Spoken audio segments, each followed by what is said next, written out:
Hi folks, so welcome back. In this video, I'm going to cover one of the diversified NBFCs. अगर आप देखो तो mid size NBFC by the name of Northern Arc Capital. ठीक है. So सबसे पहले तो we have to understand their business model. So we have already covered this company many times previously as well. So सबसे पहले company का if you look at their AUM, इनके पास दो सेगमेंट है। एक होता है डायरेक्ट टू कंज्यूमर वाला सेगमेंट एंड एक होता है उनका इंटरमीडिएट रिटेल या तो you can call it B2B segment. ठीक है, तो डायरेक्ट टू कंज्यूमर मतलब they directly lend to the customers like us. Tier 2 tier 3 cities में लेंडिंग करते हैं। They have three segments. कौन से सेगमेंट में लेंडिंग करते हैं? They have MSME loans, consumer finance and the third one which is your micro finance, rural finance जो बोलते हैं। MSME is around 22%, consumer finance is around 31%, rural finance is आपका 6%। MSME में आपका सिक्योर्ड MSME लोन्स हो गए, lap हो गया। कंज्यूमर फाइनेंस में कंज्यूमर ड्यूरेबल लोन हो गया, पर्सनल लोन्स हो गया, ये सब सेगमेंट में प्रेजेंट है। कंपनी का if you look previously as well, company का बहुत अच्छा खासा ट्रैक रिकॉर्ड रहा है in terms of showing good growth and also in terms of managing asset quality specifically during bad times. तो एक हमने देखा था कि last year was a very last year and last 1.5 year से we are seeing a lot of stress in the micro finance players. From small finance bank ले लो, कोई MFI NBFC ले लो लाइक अरमान, क्रेटैक्सी ग्रामीण, बहुत प्रॉब्लम हुआ था। But now everyone is recovering well and सब में अभी gradually growth is coming, disbursement में भी अच्छा खासा ग्रोथ आ रहा है। सो इफ़ यू लुक, तो ये हो गया उनका D2C वाला सेगमेंट विच इज़ 59%। IR मतलब आपका इन्वेस्टर रिलेशंस ने इंटरमीडिएट रिटेल। इन्वेस्टर रिलेशंस तो होता है बट वो तो कंपनी के बारे में होता है। तो इंटरमीडिएट रिटेल अगर आप देखो, उसमें they they directly give out loans through other branches, मतलब दूसरे जो बैंक्स हो गए, दूसरे NBFC के साथ टाइप करते हैं, वहाँ से थ्रू उनके डिस्ट्रीब्यूशन पार्टनर्स के थ्रू लेंडिंग करते हैं। तो कंपनी जो है ना, they are shifting from the IR segment and they are going to the D2C segment. तो अभी अराउंड 60-40 के आसपास जो है कंपनी का बोलना है। एक टाइम पे 2021 में, FY21 या आसपास D2C खाली 19% था। वहाँ से it has come to around 59%, तो विच इज़ वेरी गुड। तो यहाँ पे D2C में आपको मार्जिन भी ज़्यादा मिलते हैं एंड कंपनी का और दूसरे सेगमेंट्स भी है, like they have a fund management वाले सेगमेंट में भी प्रेजेंट है। मतलब दे हैव खुद का उनका AIF PMS चलाते हैं। 3500-4000 करोड़ के आसपास का उनका एक फंड है। वहाँ से उनको एक फ़ी इनकम आता है। Also they have a business of placements as well. मतलब क्या कि जो नए नए स्मॉल कोई टीयर 3 टीयर 4 टाउन में कोई कंपनी चालू हुआ है, कोई स्टार्टअप हुआ है, कोई बैंक नया कोई खुला है, कोई छोटा NBFC खुला है, ठीक है, उनके लिए दे गैदर देयर फंड्स, उनके लिए क्रेडिट फ्लो का सप्लाई जनरेट करके देते from other PEs and VCs and वहाँ से they get a fee income. ठीक है, तो वहाँ पे पूरा वॉल्यूम का गेम है। तो दे हैव दैट प्लेटफॉर्म, वहाँ से भी करते हैं एंड उनके पास और एक प्लेटफॉर्म है for bond investing as well. Through that they help retail investors, हम भी कर सकते हैं इन्वेस्ट। Ultify.ai एंड एक Nimbus करके एक प्लेटफॉर्म है। Ultify I guess it is the one which is for your bonds and सब के लिए इन्वेस्टमेंट करने के लिए। तो वहाँ से जैसे ये Win12 जैसा जो प्लेटफॉर्म हो गया, फिर एक गोल्डन पाई करके एक प्लेटफॉर्म है, वहाँ से you can directly buy bonds. ठीक है, बॉन्ड इन्वेस्टिंग भी कर सकते हो।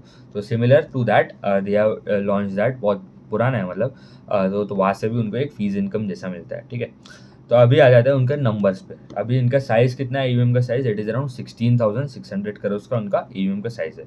ग्रोथ कितना आया AUM में? It was 22%। तो डिसेंट ग्रोथ आ रहा है। साइज़ भी मतलब ठीक ठाक है।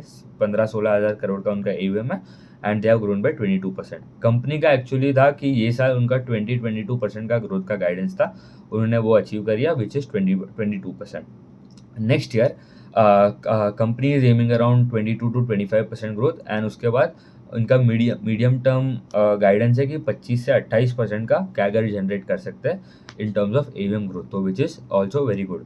एंड इनको ये टाइम ऑपरेटिंग लेवरेज भी अच्छा है because of the credit cost का जो डिक्लाइन आया, बिकॉज प्रोविजन सब कम करना पड़ा एंड इनका एसेट क्वालिटी में भी अच्छा खासा इंप्रूवमेंट आ रहा है।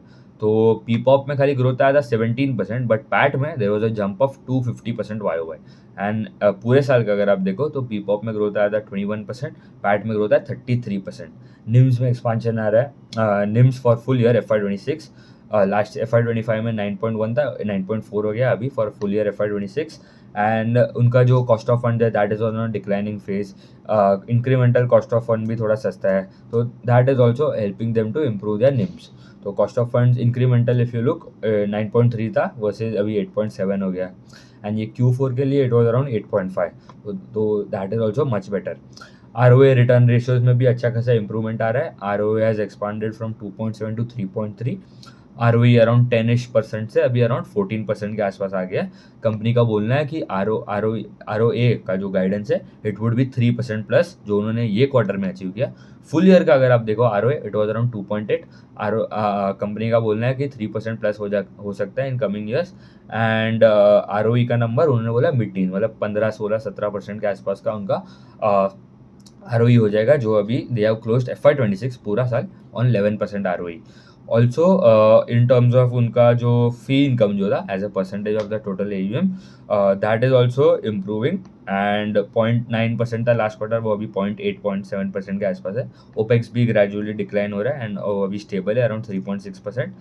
NPAs अब कमिंग डाउन, GNPA 1.2 हो गया, लास्ट क्वार्टर 1.4 था। NNPA 1.7 से 0.6 हो गया। एंड क्रेडिट कॉस्ट जो मेन थिंग जो इम्प्रूवमेंट आ रहा है, क्रेडिट कॉस्ट उनका पूरे साल में FY26 में इट वॉज 2.8 एंड ये क्वार्टर इट वॉज 2.2। तो एक टाइम पे इनका 4-5% के आसपास का होता था, 3.5-4% का क्रेडिट कॉस्ट, वो अभी अराउंड 2% के आसपास आ गया। कंपनी का बोलना है कि it would remain around 2.7-2.8 on steady basis. And collection efficiency improvement आ रहा है, ब्रांचेस भी अच्छे खासे ऐड कर रहे हैं। एंड ऑल्सो उनका एज यू लुक उनका वैल्यूएशंस, अब उनका अगर वैल्यूएशन देखो ना it is just at around 1.1 time price to trade हो रहा है, ठीक है। एंड फॉरवर्ड बेस पे तो मतलब और सस्ता भी मिलेगा because of the operating leverage जो प्ले आउट होगा।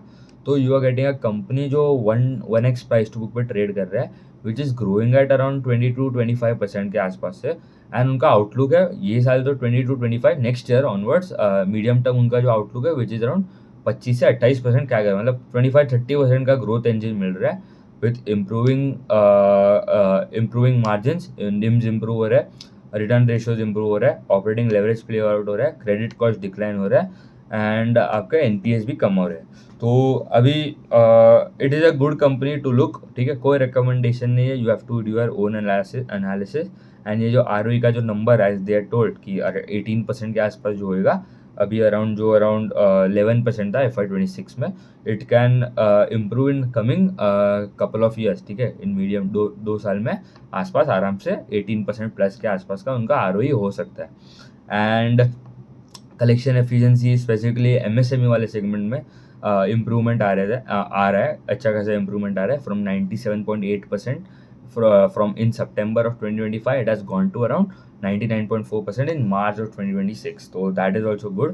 and उनका बोलना है कि ये जो निम्स का जो एक्सपांशन चल रहा है, ठीक है, because of the improving in the mix of the AUM, जो स्पेसिफिकली ये जो आपका डायरेक्ट लेंडिंग में, मतलब आपका ये जो D2C वाले सेगमेंट में जो जा रहा है, अराउंड उनको बोलना है 2/3 बुक जो है वो D2C हो जाएगा, मतलब अराउंड अभी जो 60% है तो 66% प्लस के आसपास इट वुड बिकम योर आपका ये D2C। तो और there is a scope of NIMS में एक्सपांशन एंड ऑल्सो उनको अगर रेटिंग अपग्रेड भी मिलते हैं आगे जाके, तो that adds a cherry on the top, तो which is also very good thing.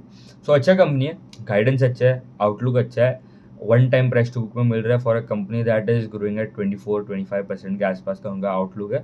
And next year FY28 onwards they can grow 25% plus के आसपास भी। एंड लेवरेज ऑल्सो उनका अभी अराउंड 4 टाइम्स है, उन्होंने बोला 4.55 टाइम्स के आसपास का आराम से हो सकता है, तो लेवरेज भी बढ़ा सकते हैं and to improve your ROEs। तो 3% plus of ROA and 5 time leverage आपका आ जाता है 15-16% का ROE आ जाएगा। तो ठीक है, उतना रखते हैं, थैंक यू।